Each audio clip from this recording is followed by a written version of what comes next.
Assalamualaikum warahmatullahi wabarakatuh. Syukur alhamdulillah kawan-kawan sekalian, kembali kita berjumpa di Jejak Semesta 65. Saya berharap bahwa kita semua dalam keadaan sehat walafiat, selalu dalam lindungan Allah Subhanahu wa taala. Kawan-kawan sekalian,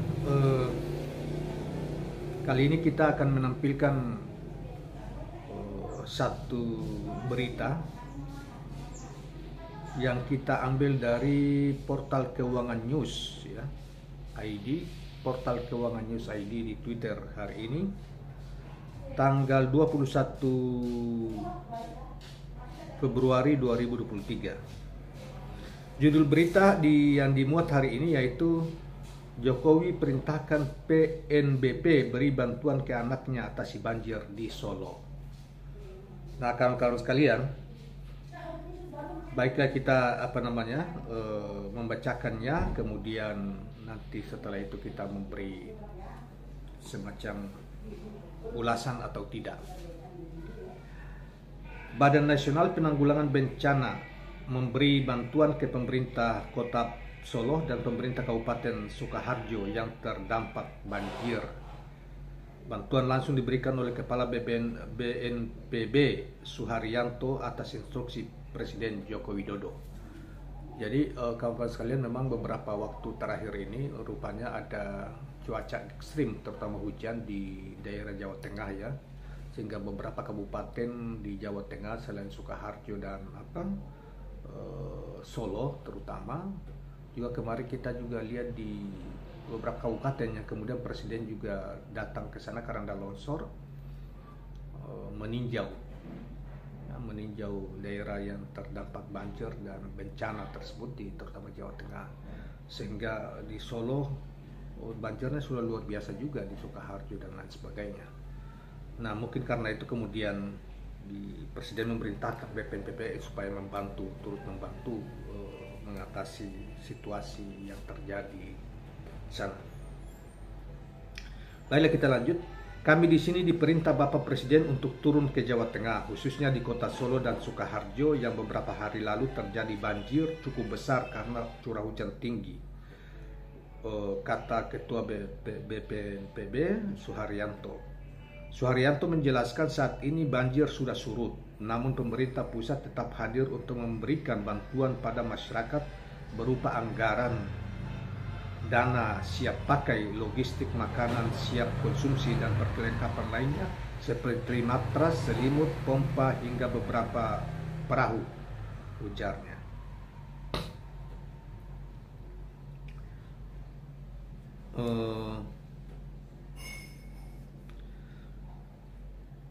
Anggaran yang dialokasikan untuk penanganan banjir di Solo dan Sukoharjo sebesar 500-an juta, selain berupa dana alokasi bantuan lainnya berupa selimut sebanyak 2.500 lembar, matras 2.500 lembar, 1.000 paket peralatan mandi, 1.000 paket alat kebersihan, 200 tenda keluarga, 500 tenda kapasitas besar, serta 2 perahu.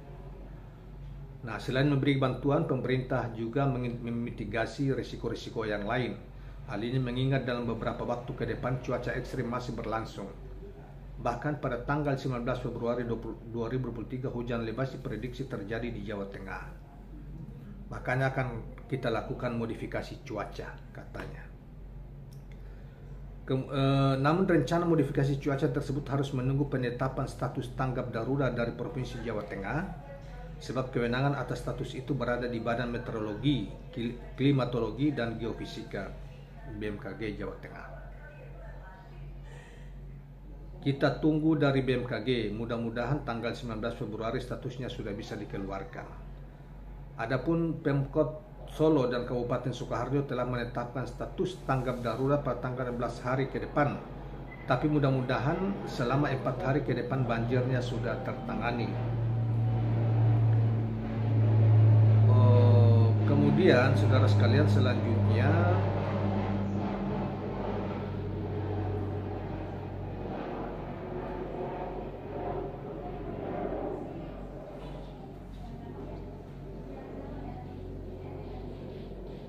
Ya saya kira itu kawan-kawan sekalian berita tentang soal ini. Jadi sebetulnya itulah yang harusnya BMKG itu atau Badan Penanggulangan Bencana Alam itu tidak harus menunggu perintah presiden.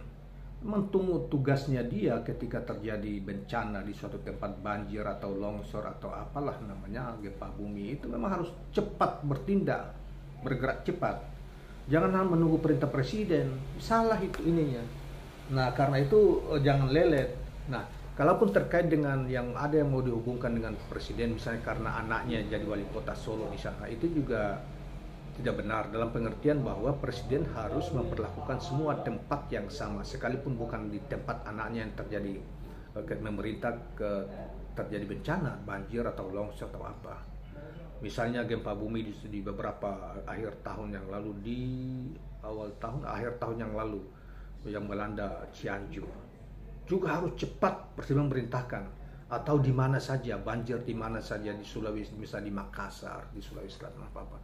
Jangan kemudian diam, nanti kemudian ke BNPB-nya lambat karena di sana Gibran yang menjadi wali kota, maka diperintahkan cepat dan harus standby di sana.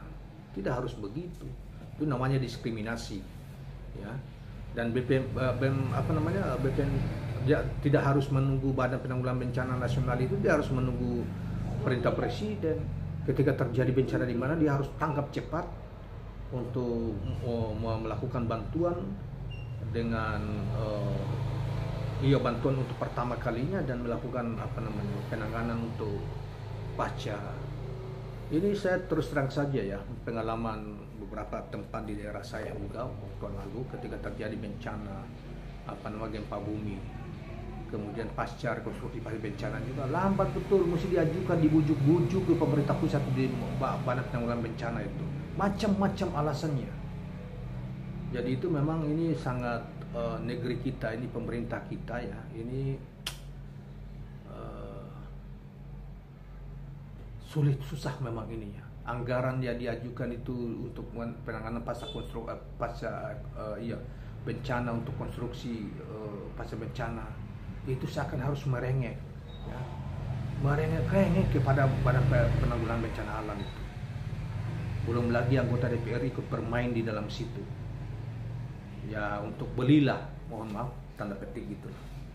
Nah jadi saya kira apa yang dilakukan oleh presiden itu wajar ya, untuk penanganan bencana, bukan hanya karena itu adanya, tetapi yang tidak wajar kalau dia misalnya tidak melakukan perintah kepada BNPB itu kepada daerah-daerah lain yang juga mengalami bencana yang sama, dan atau BNPB itu menunggu perintah, itu salah. Inilah tabiat pejabat kita, penanganan atau tidak profesionalnya negara ya dalam menangani, membantu masyarakat atau menghadapi bencana-bencana nasional kita. Jadi saudara sekalian, saya kira itu yang kita perlu tambahkan. Mudah-mudahan ke depan itu janganlah sudah BNPB tugasnya Badan Penanggulangan Bencana Alam. Tanpa diperintah presiden ketika terjadi bencana alam, dia sudah harus segera bergerak dan bila melakukan mitigasi, pencegahan lebih awal kalau terjadi rob ke apa yang harus dilakukan terjadi. Dan itu sudah berulang-ulang. Jawa Tengah itu kan sudah rob, di Jakarta sudah mulai rob misalnya. Tapi apakah ada, kita tidak tahu apa langkah yang dilakukan oleh BNPB misalnya, atau misalnya banjir berulang-ulang, mitigasinya kayak apa? Sudah kalau gempa bumi kan agak sulit ya, tapi kan itu juga bisa dilakukan daerah-daerah yang dianggap sebagai tempat-tempat pertahan atau longsor ketika bencana, itu kan bisa dilakukan pemetaan. Dan begini ya, jangan kita biasakanlah bahwa BPNPG dipimpin oleh tentara gitu loh. Bukan soal disiplin saja, di situ kan mesti ada ilmunya yang melatar belakang tentang penanganan bencana itu. Jadi termasuk juga ya berdampak besar terhadap masyarakat. Jadi harus juga sipil, soalnya mereka juga punya ilmu tentang kebencanaan gitu loh. Sekolah tentang bencana, tentang cuaca ekstrem itu kan mesti ada sekolahnya. supaya mudah mengantisipasinya. Tidak ada masalah juga sebetulnya kalau misalnya tentara juga bisa memimpin itu sekali-sekali misalnya, atau ada deputinya misalnya, tingkat operasional gitu. Jadi sekali lagi kita tegaskan supaya jangan karena Pak Jokowi juga jangan memilah-milah, ya. Pertama jangan memilah-milah karena itu anaknya sehingga memerintah dan mereka harus Badan Penanggulangan Bencana Nasional untuk standby di tempat itu. Tetapi di mana saja, dan Badan Penanggulangan Bencana Alam jangan menunggu perintah. Memang tugasmu di situ untuk segera ketika ada bencana bahkan melakukan mitigasi pasca bencana atau rekonstruksi. Jangan orang-orang daerahnya diduga banyak untuk melakukan mitigasi atau pasca bencana untuk melakukan konstruksi, mereka merengek-rengek ke Jakarta. Itu pun tidak turun. Belum lagi dimainkan anggota DPR yang membidangi bencana alam. Ini banyak terjadi loh, saudara sekalian. Dan ya kalau KPK ini kan lebih banyak seksinya atau badan penegak hukum ini kan milah-milah ya, terutama KPK ya, dia cari isu-isu seksi misalnya Formula E walaupun tidak terbukti di obok-obok karena ada pesanan dan sebagainya. Sementara yang begini-begini diabaikan gitu. Soal misalnya mainan DPR ya, terhadap bencana alam dan sebagainya. Nah, jadi demikianlah kawan-kawan sekalian sekadar tambahan dari kita bahwa Presiden jangan karena ada Gibran terus memerintahkan standby di sana, tetapi daerah lain juga harus melakukan hal yang sama, ya. Satu, yang kedua BPBD itu jangan menunggu kalau ada bencana, jangan hanya menunggu nanti ada arahan presiden atau perintah presiden. Tugas kalian itu ada arahan atau tidak itu segera begitu ada bencana atau tidak diduga berulang-ulang ada terjadi bencana itu harus lakukan mitigasi. Ada program-program pada saat normal gitu loh. Demikian kawan-kawan sekalian, mudah-mudahan bermanfaat dan mencerahkan. Assalamualaikum warahmatullahi wabarakatuh. Jangan lupa subscribe, like, dan share channel ini.